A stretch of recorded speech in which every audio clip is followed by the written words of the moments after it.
are MythVision. Welcome back, ladies and gentlemen. Thank you for your patience. Your host, Derek Lambert. And I want to invite someone special here. They have a YouTube channel. He's a YouTube creator. He plays video games like me as well. By the way, that's not predominantly what he does here on his channel, but you can check him out there. And we were just having a good conversation about that. TJump, is that your real name? Yeah, it's my real name. That's kind of the basis of my YouTube name, TJump, just the first letter of my first name and my last name. That wasn't the greatest name to have in grade school, though. I can imagine, man. Yeah, you've got a great YouTube channel. You talk about some of the interesting things that many people ask those questions. What are some of the subjects you talk about on your channel? Usually epistemology, philosophy, and morality, because the entire basis of my channel is I wrote an epistemology and model of morality, and the point of inviting on professors and philosophers in apologetics is to demonstrate how effective my models can be even at the highest academic levels. That was kind of the starting foundation of my channel.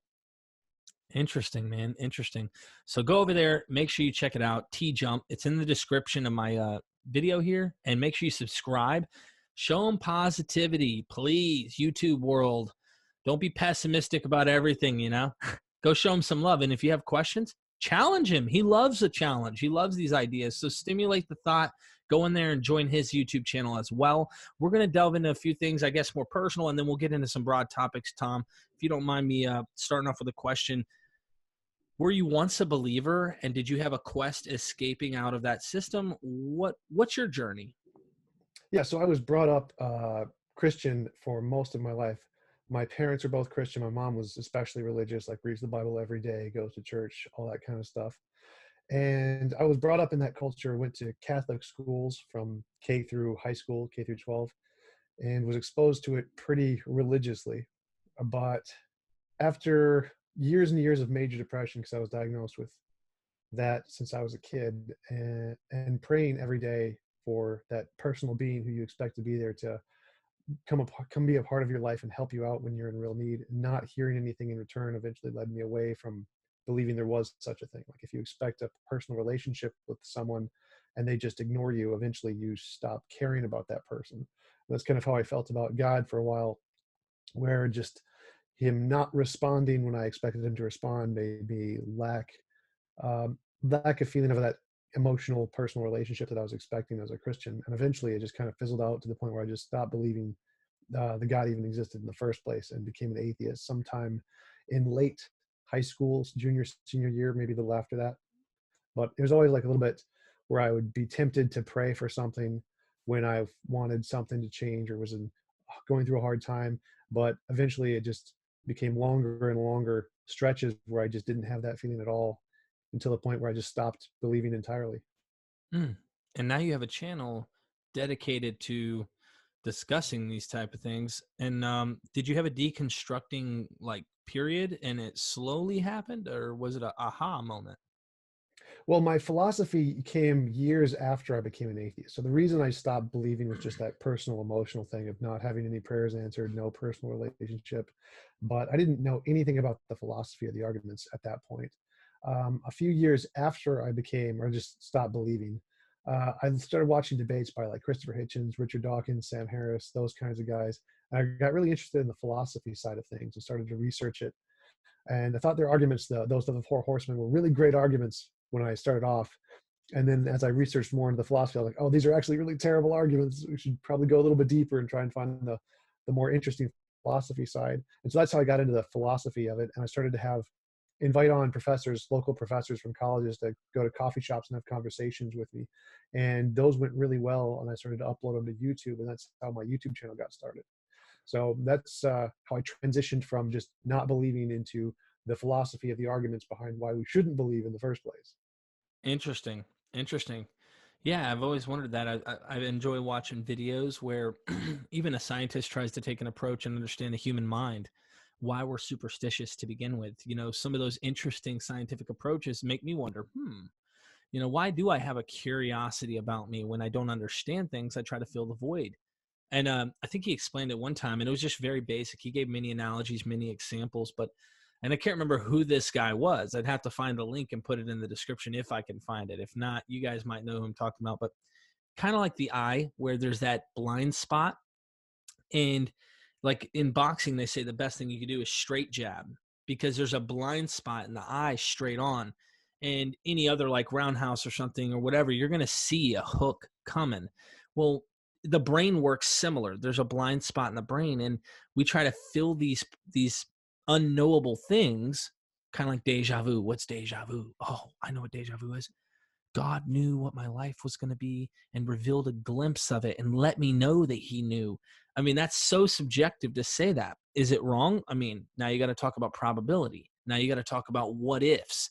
None of that's provable. That's what your experience says. Okay. That's how you feel about it. Okay. But can you prove what you're saying? And I think you delve a lot into that, and you're very respectful in the process, which is a good thing. Too often anti-theists are throwing dung at Christians, and they're just making Christians claw deeper into their emotional status with their faith, and not like having a good dialogue. And I think Pine Creek does that too. He might be a little humorous, but I think he does that. He does pretty good about that. So Yeah, one of the more interesting things is that if you are positive and have more of a not just demeaning outlook on Christians, you can get a lot of support from both sides and get Christians in to watch your videos. Like I invite a lot of professors and philosophers, theists, and as long as I'm not like demeaning to them, I can get a lot of support, both financially and donations and subscribers from the Christian side of things, because both sides really appreciate when you have an honest, open dialogue, even with someone like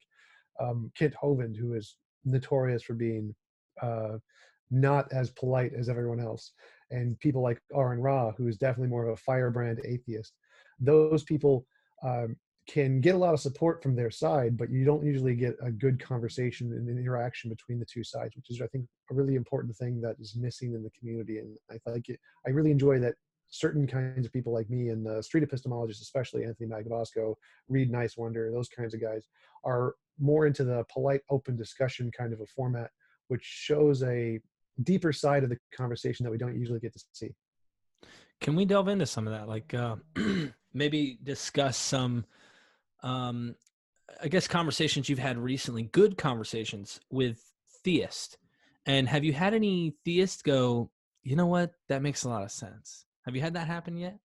Yeah, I've had that happen a whole bunch of times, actually. One of the more interesting ones was the ones with Chris Gadsden, Dr. Chris Gadsden. I think he's got a PhD in philosophy, where he was really considering the arguments, especially the argument from evil, and uh, looking into it and saying, "Oh, I don't really, I have to take more time to think about that because I'm not really sure how to respond at this point." Another one would be Rick Mattson, where I did the same thing with my argument for the problem of evil, the problem of involuntary suffering is what I call it. And he said, "Oh, I really have to think about that. I'm not sure how to respond to that because I've never really heard it before." And so I get that quite often in my conversations, even at professor levels, where they're like, "Oh, that's an interesting argument. I have to take some more time to think about that." That's always a good sign when they say that. I mean, and that's a nice way of saying, I don't want to run into this dead end here, because yeah, you seem like you've got your head wrapped around this. So talk about some of these arguments, if you will, if you can bring up some points on what you discovered after becoming an atheist and your prayers not being answered. What was it that you started to research? What was it that made you start to see a solid position? Yeah, so I was looking into just basic epistemology. How do we know anything? And I fell upon Rene Descartes' "I think, therefore I am," the cogito ergo sum, and that was what I discovered to be the most solid foundation for knowledge. The first and only thing we can truly know with absolute certainty is that we exist. And then from that, where do we go? And I came up with this. There's some difference between my imagination and my experience. So if I like imagine a unicorn, I don't see a unicorn. So there's some difference between the stuff going on in our head and the stuff we see in the world. So our conceptual interpretation versus our empirical sense experience interpretation. And so we need some way to distinguish between these two categories. Is any one thing of the conceptual kind or the empirical kind? Because there's lots of things we can see empirically that are also just a part of our mind, like illusions, delusions, hallucinations, all those kinds of things. And so for anything we see, we have to create some kind of a methodology to differentiate between, is this thing that we think exists part of the world, or is it just a part of our imagination? And the best way to do that is just science, novel testable predictions. Like you can explain anything anything from the past or the present with just infinitely many ways to explain it. So like if you see a cup fall over, what could have caused that to happen? Maybe it was the wind, maybe it was a squirrel or a bird, psychic magic powers, asteroid, invisible aliens. You can just explain how it was knocked over in any of infinitely many ways.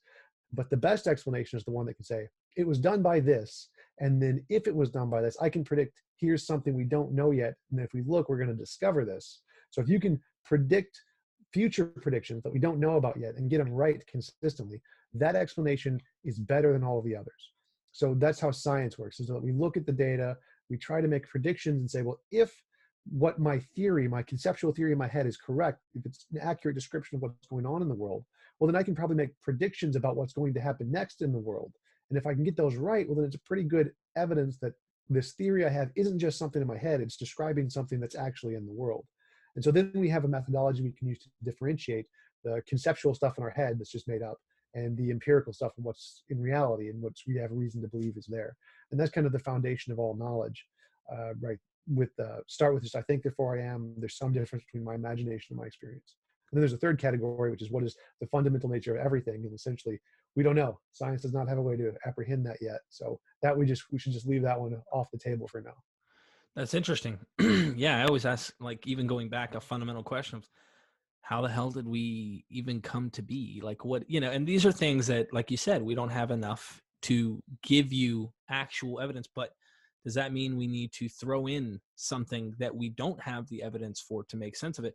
Let me ask you this. A buddy of mine recently has been posting a lot of videos on Facebook, and I can't remember the guy's name, but the whole thing is non-duality. Have you done a lot of research on non-duality? Well, there's a couple of things that could mean, like non-duality in physics is definitely maybe a thing, and non-duality in consciousness, not so much. So like That's, yeah. Dualism, where the position that there's the physical world and the mental world, and there's separate things that both exist, that isn't supported. Most of the academic field doesn't really take it seriously. It's a very minority position in philosophy because it doesn't really add anything to say that consciousness is its own kind of a thing separate from the physical world. It can always, anything that can be explained by this separate conscious thing can just be explained by unknown physical things. So why add a new category when you don't need it? Any unknown could be explained by this supernatural, but it could also just be explained by an unknown natural. And so if you actually wanted to say that there was this supernatural consciousness realm out there, you'd have to make new testable predictions to differentiate it from, again, just being an imaginary thing. Like, how do you tell the difference between this being an imaginary or a real part of the world? You got to make future testable predictions. And dualism and idealism, neither of them can do that. They're just explaining all of the old stuff in different ways, which doesn't accomplish anything because, again, that provides no way to differentiate, is this an imaginary thing or is this a real thing? So I'll pose one of the points he made, and I don't know, you've probably heard this before, but deep sleep. Do you remember deep sleep? They always ask me this, right? And I'm like, well, I know I dream pretty hard. And he's like, no, deep sleep. You don't remember anything. Like, he kind of pushed me into that corner of like, no, I guess I don't remember anything I said. I wake up after deep sleep. I had a good rest. He's like, that's pure consciousness. Now he started getting into this, right? He sends me this video.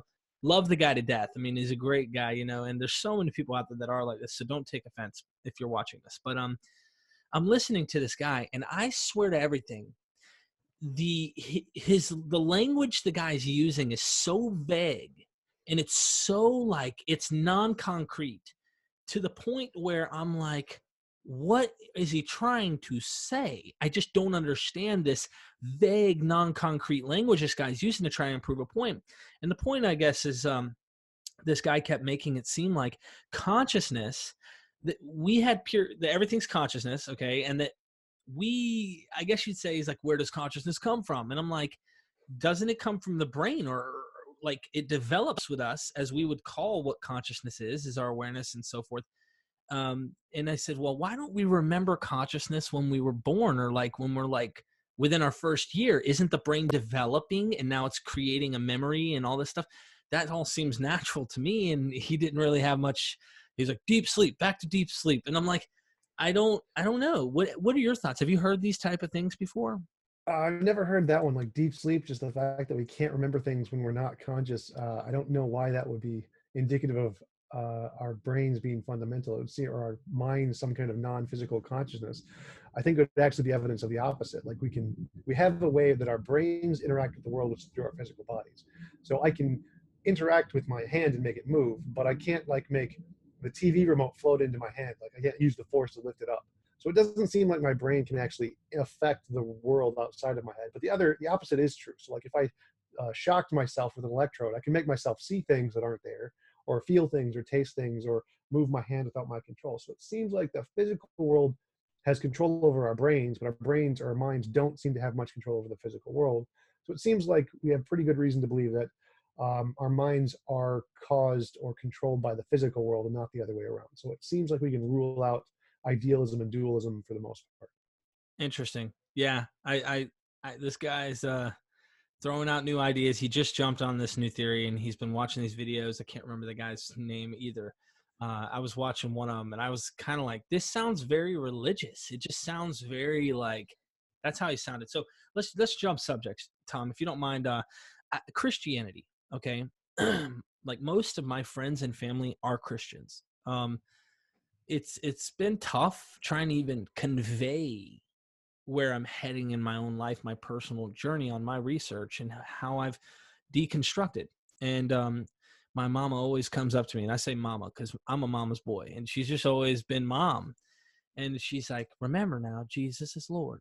And remember now. And I'm like, I remember, Mom. Like, like I'm not going to disrespect Mom here. But when I started researching it, what I started to do, I guess in my personal journey, wasn't necessarily the prayer thing, because that wasn't something, I guess, when I prayed, it usually was something I was already driven to get or do. So then when it would happen, I guess I could easily explain, well, I was motivated to do that thing, like help me get clean off drugs. Well, I could say that something in my mind snapped and a switch went off, and I drove myself to participate in a group of people that helped me rewire my brain. And that's what I really named my recovery channel, Rewired Addiction. But in terms of the text, because I was a man of the book, I was Protestant. It was sola scriptura. I was a real hardcore reformer. And I started deconstructing and started looking at eschatology. Eschatology was the key component that started making me realize Jesus promised that generation all these things would be fulfilled. And of course, Christians are like, these things, not the final, not this. And I started getting really, really into it to a point where I said, the textual evidence seems to suggest the parousia was supposed to happen in the first century. James Stuart Russell wrote a book in the 1900s on preterism. And so I was a preterist for a while, a believing preterist. Then I started to see things and I was like, hold on, this seems like allegory. There's too many copies of things that are going on. It just seems like Moses and Joshua, Elijah and Elisha, and John the Baptist and Jesus, or Jesus and the church. There's this like pattern going on and it doesn't seem natural. It seemed like it was put there. And that's when all hell broke loose for me. I started to go, whoa, hold on. People are missing something. And I saw myth. I started researching myth. And I started researching celestial myths and things that, how a lot of things are maybe touching on astrological things that aren't to be understood literally. When I did that, I started going, well, is Jesus supposed to be literally understood as resurrected from the dead? And so MythVision is born. And this is where my YouTube channel comes on the scene. There's so many ideas of, did this guy even exist? He may have. If he did, who was he? What did he do? What are your thoughts on all of that? I mean, you can ramble, man. I took over some time, so. Yeah, so the historicity of the Bible is a really interesting topic because language is just a field, linguistics, can be interpreted in essentially infinitely many ways. To quote Karl Popper, he said, it's impossible to phrase anything so that it can't be misunderstood. So anything you phrase, because of the natural ambiguity of language, can be interpreted in infinitely many ways. And so, which is why you have this gigantic 30,000 different denominations of Christianity, because they always interpret certain scriptures to mean one thing or the other thing. And I think it's really important for some reason. And you can just interpret them in so many ways. We don't really know which way is right or which way is the correct way to get you into heaven. If this quote is required for you to interpret it in this way, and there's just so many variations, there's no real way to be sure. And that field of historicity to discover like what is the most reasonable interpretation, and is this a reliable field? How does this correspond to the archaeology? all of those questions are so detailed and so hard to really grasp if you don't have an education in the background. It's difficult to have conversations with theists because they just take their interpretation and use that as gospel. It's essentially just a reflection of their own personal beliefs and what they identify with. And telling them that they're wrong, well, it's hard to convince them unless they already have the background knowledge to take the historiographer or methodology seriously. If they don't do that, then you're not going to be able to present evidence to them to change their mind about the interpretation because they don't acquire information in that way. And so I usually don't go the historiography route because it's more about language and reaffirming your own personal belief system than anything. And trying to change someone's mind on that is really, really hard, even if you're talking with like the professional historiographers like Bart Ehrman and Mike Licona and Gary Habermas and all the guys from the both sides.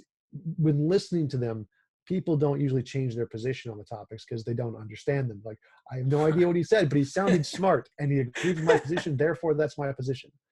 So I think the historiography is a really interesting field, but it's hard to use that to compel people to change their position one way or the other. So that's why I usually go more towards the philosophy route, because it's something people can grasp. Like, the universe began to exist, the universe has a cause. Most people can get that. That's something that they can understand and try to work their head around, as opposed to something like, well, what year was Mark and John and Luke written, and what were the authors? Were they actually named that? What is the Q source? Like, where is this? Where does this go in their heads? Like, how do they process this information to come to the conclusion that their interpretation is right or wrong? Like, it's so hard to explain that by looking at the historiography of the Bible, that I usually go with the philosophy because it's easier to understand. Wow.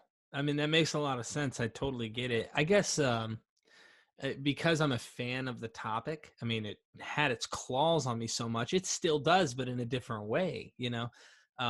I enjoy the stimulating thought. Like, I'm torn between minimal historicity and mythicism. And I love the topic. I love the ideas. I get where you're coming from, and I'm going to be listening to you more. I'll probably have to have you come on more when I educate myself more on the topic that you're researching, because I am open-minded to these things. I'm open-minded to whatever direction these things can go. Now, I wanted to ask you something. You brought something up, and we've heard, theists such as like William Lane Craig, the Kalam cosmological argument. Well, I wanted your thoughts. Do you think the universe could be eternal? Oh, it depends on what you mean. So I think there must be a necessary something, but what that necessary something means is completely ambiguous. It could be a past eternal universe. It could be a cyclic universe, a multiverse. There could be a natural thing that came before space and space and time emerged from some natural thing. There's some theories in physics that argue for that, called emergent space-time by Sean Carroll and Nima Arkani-Hammad. Could be a god, could be polytheism with lots of gods, or transtheism where there's gods and there's something above gods. There could be any number of things about what the fundamental nature of reality actually is. We have no idea.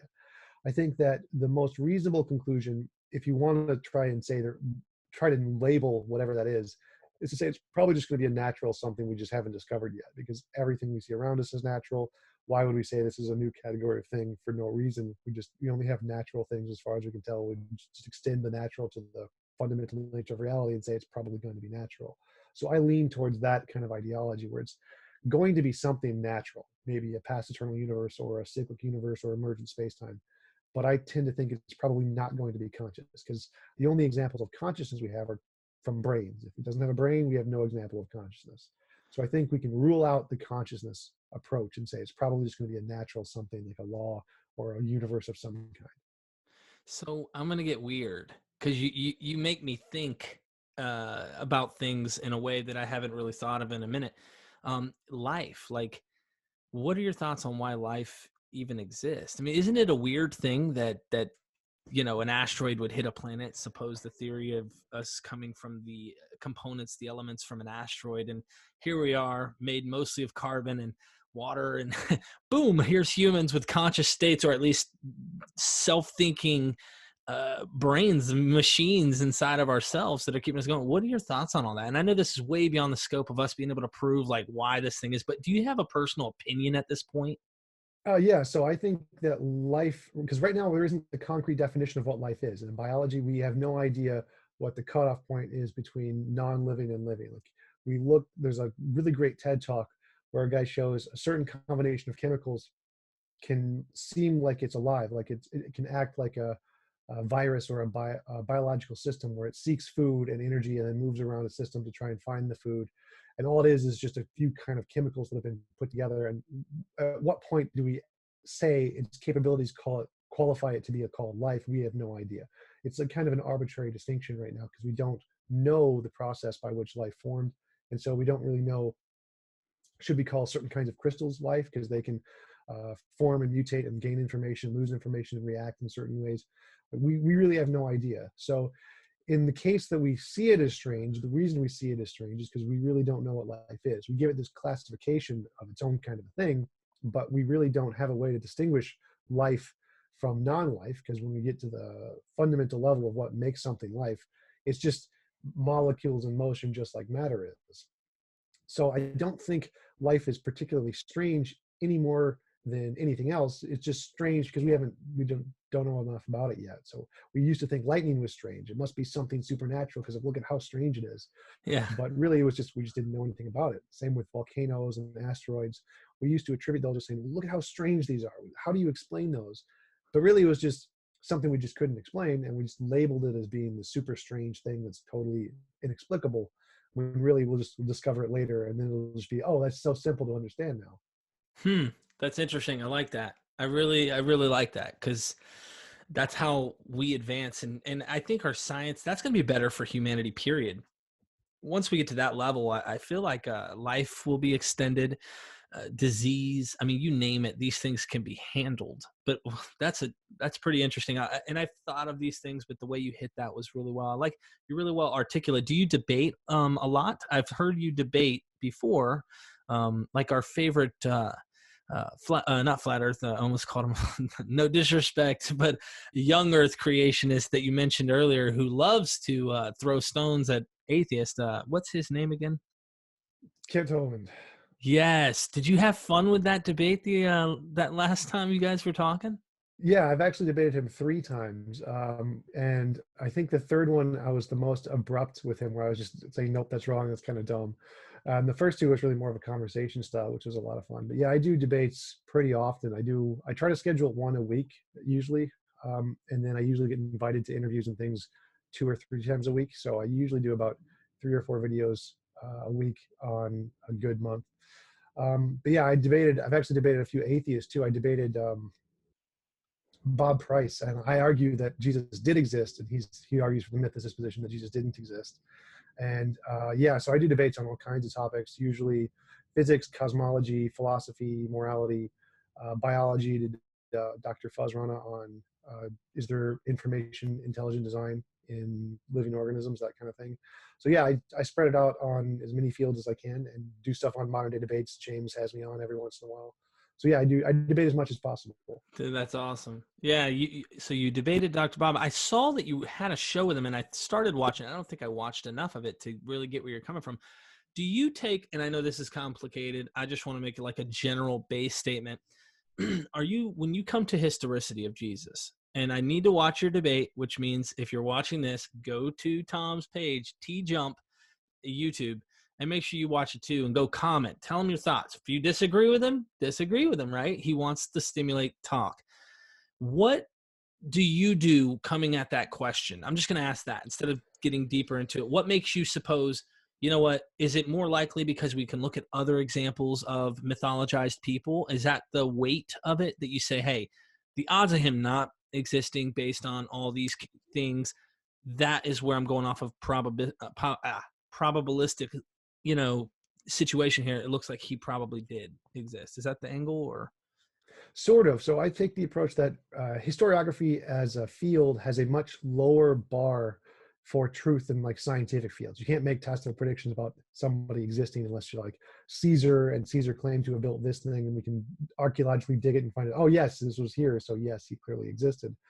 But most people in history have very, very little evidence of them existing at all.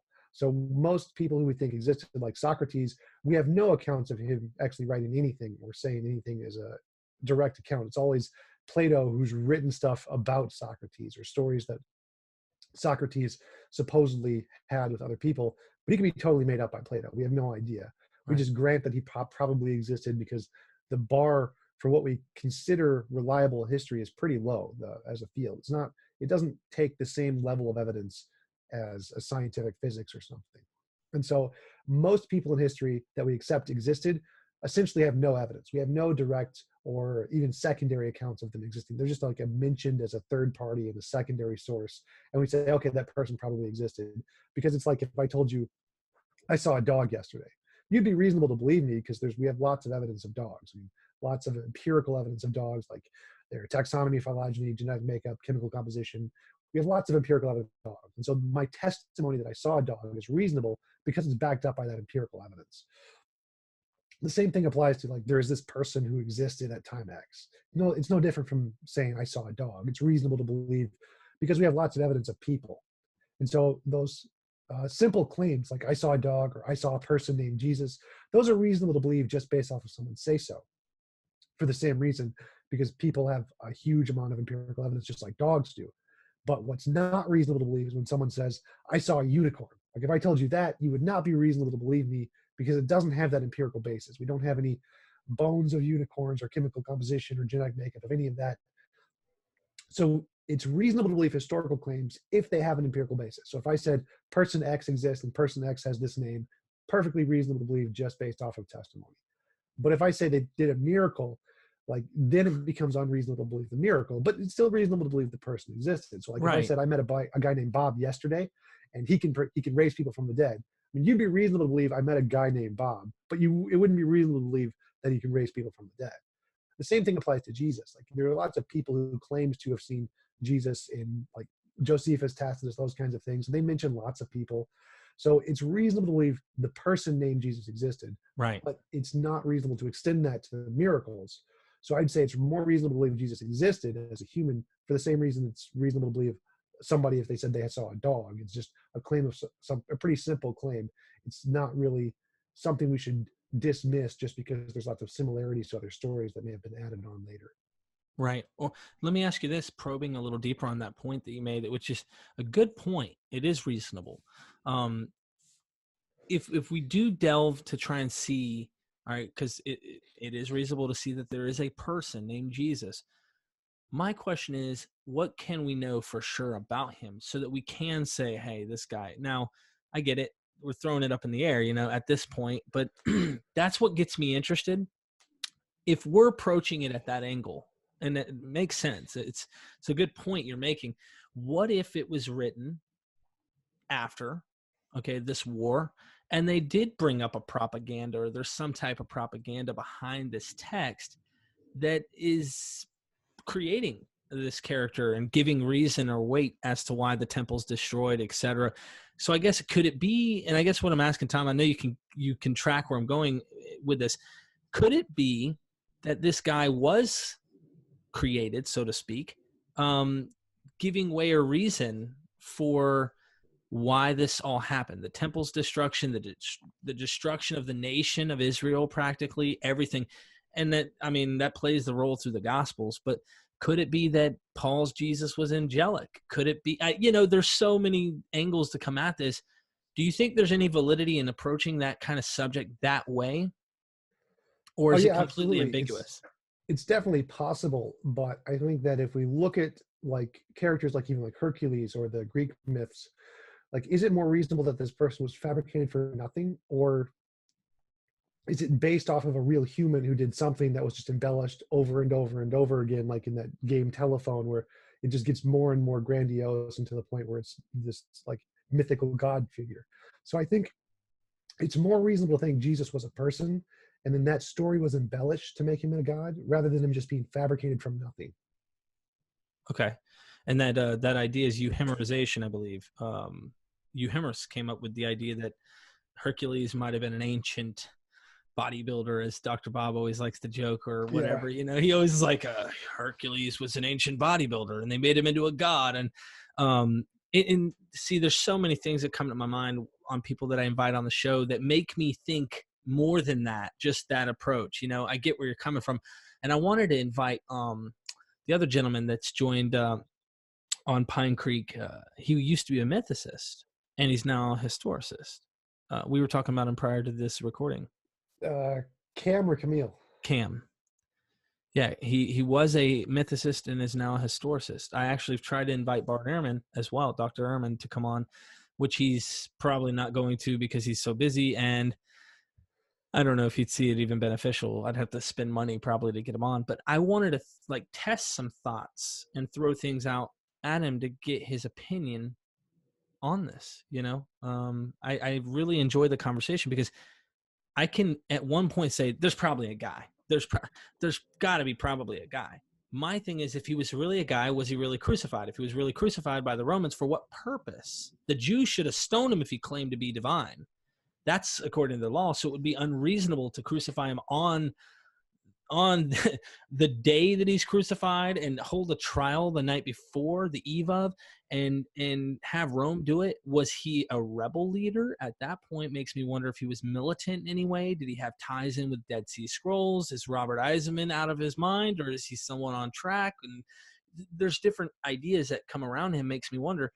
I don't even think scholars, like you said, it's a subject that's interesting, stimulating, but nobody, I think, will know concretely till we can get some archaeology or something scientific, you know, to back it up. Yeah, there's a lot of things in the story that don't really make a lot of sense. Like, why would they bury him? Why would they put a big stone in front of him? Why would they put guards in front of him? None of that makes sense. The Romans would not do any of that. They just like bury him in a mass grave, just like everybody else. They wouldn't take him off. They wouldn't give him to the family. There'd be no reason to do any of that. Pontius Pilate wouldn't have spent any time on these people at all. Like, what is all of this in the story? It just seems like it's been embellished. But because of things like crucifixion were so common back then, it's like if I told you I saw a dog, it's so easy for that to have happened. Rejecting that as a possibility seems less reasonable than just saying, yeah, it probably happened, because it's so common at that time period that I think there are at least 70 other people who claim to be the Messiah at the same time as Jesus that we know about from the same kinds of writings of Josephus and Tacitus and those kinds of guys at the time period. So to reject that even that occurred would be like saying, no, you didn't see a dog yesterday. I don't believe you saw a dog. And that claim has a much higher burden of proof than just believing, yeah, you probably saw a dog. So because history has such a low bar of evidence, I think it's reasonable to believe Jesus was probably a person that was just really embellished. Let me ask you this, and tying into the crucifixion idea, I don't think, and there might be some mythicists out there, I don't even know if you can call them mythicists in the same way that you would call someone like Dr. Carey or Dr. Bob, that may think that crucifixion never happened or something. I don't know. But I don't think these guys are saying there's no crucifixion, and approaching it at the angle that men who were rebels or that were leaders of some sort against Rome definitely got crucified. I don't deny that. I know that's history. I mean, if you look at any of these historians, especially Josephus, he's big on explaining what happened to Jews during that time. And so if we take that path you're talking about, it's easy to say this guy did. But what if and I'm only speculating here, but I think it's a good point, because this literature, it's not like what we're reading with the Romans. It's like, it's easy to see that, you know, they embellished some of the things that the Roman Caesars may have done and made them divine. And Vespasian healed the blind with spittle, which is interesting that Jesus did the same thing. There's so many aspects that make me think this is more of a literature, and that could this guy, whose name means the savior, so to speak, generically speaking, like Joshua, could this guy be created? Now, I know that you're saying it's more probable that a guy did exist. I just wonder, man. It's an interesting question to me that they would backdate a story 40 years to the day of the temple's ending at 73. You know, you've got Jesus dying approximately 33 years, you know, AD. They put it roughly. Nobody can prove any of this stuff, but I'm just making the point. Like, it seems more theological. And it's so theological, I have a hard time wondering what is really concrete. Were men crucified? Yeah, absolutely. No doubt. But it's like trying to find out the needle in the haystack is real. It's this big haystack that I know has so much theology, and that's absolutely not true in so many ways, at least from my perception. And then I see it repeat itself in the Old Testament. And I go, well, what the heck? Like that Joseph story when he gets sold off into slavery by his brothers. The brother who sold him off was Judah, Judah, for how many pieces of silver? So there's a parallel here. And you follow him into Egypt, and he's in Potiphar's house. Notice he's a slave in Potiphar's house, and here Jesus is in Pontius Pilate's house, and or at least under his domain. He sleeps with his wife, ends up in the dungeon, hears two men talking about their dream. He says, hey, the 3 baskets on your head to the baker, and then the 3 wine for the grape press or whatever. Well, you got the wine bearer and you've got the baker.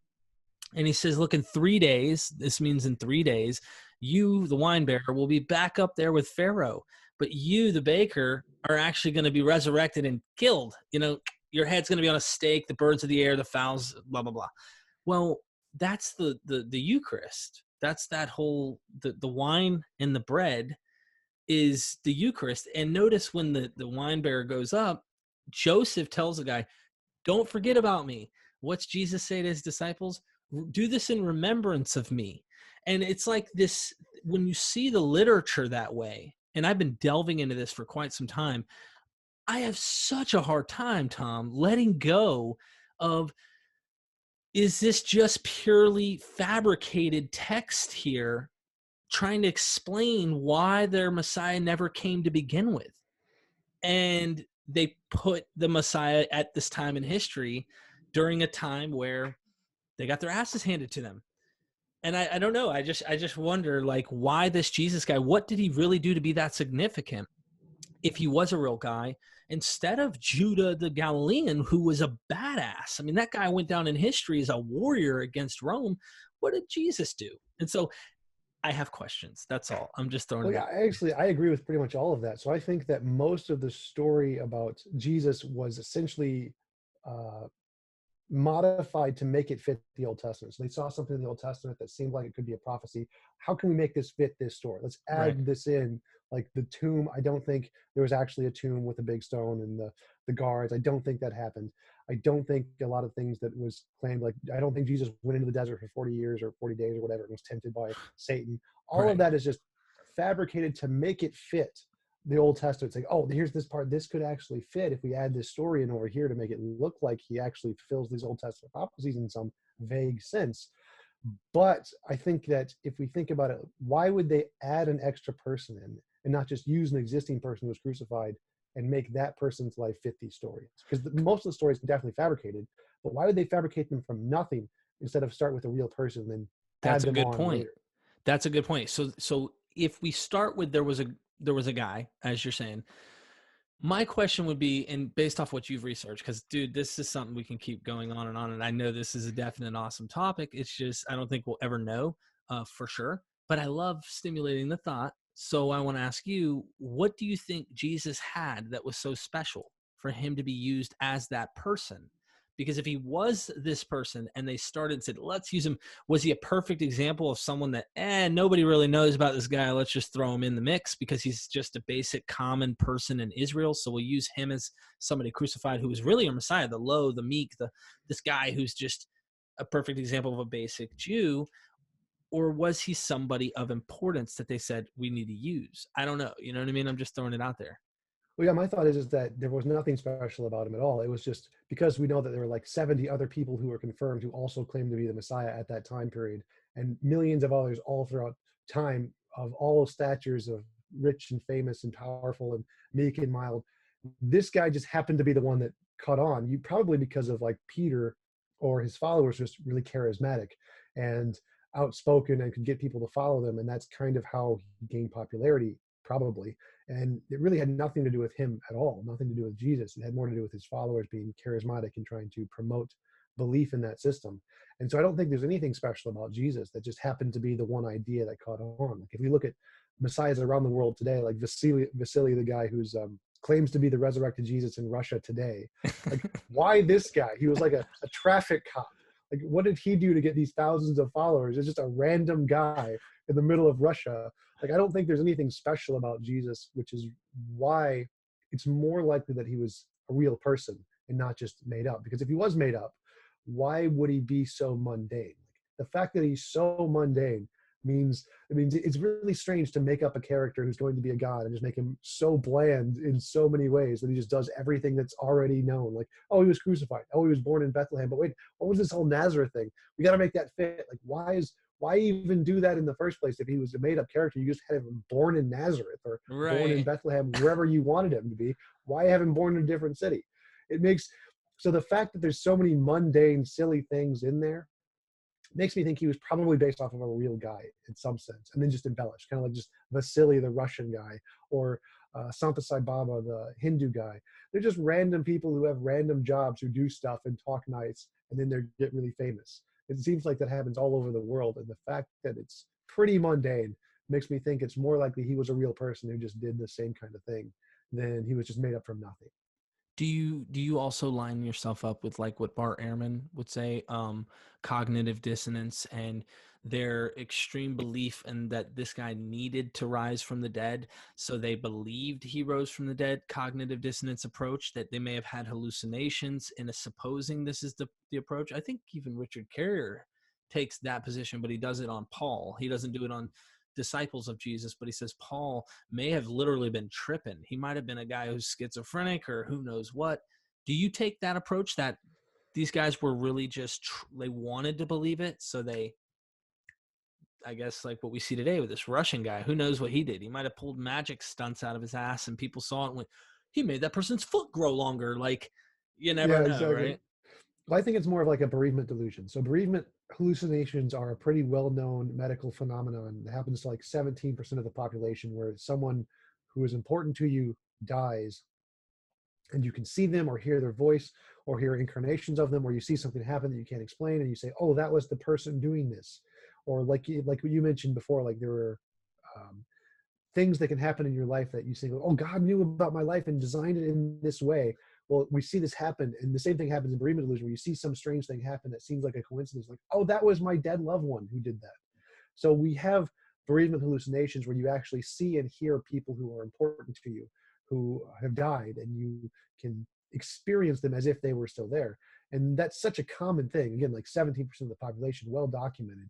The fact that if Jesus did live and did die, the fact that he was so important to his gospels and his brother and Mary and all of those people in his life, it's pretty reasonable to think they may have had a bereavement delusion, because it's, again, so common.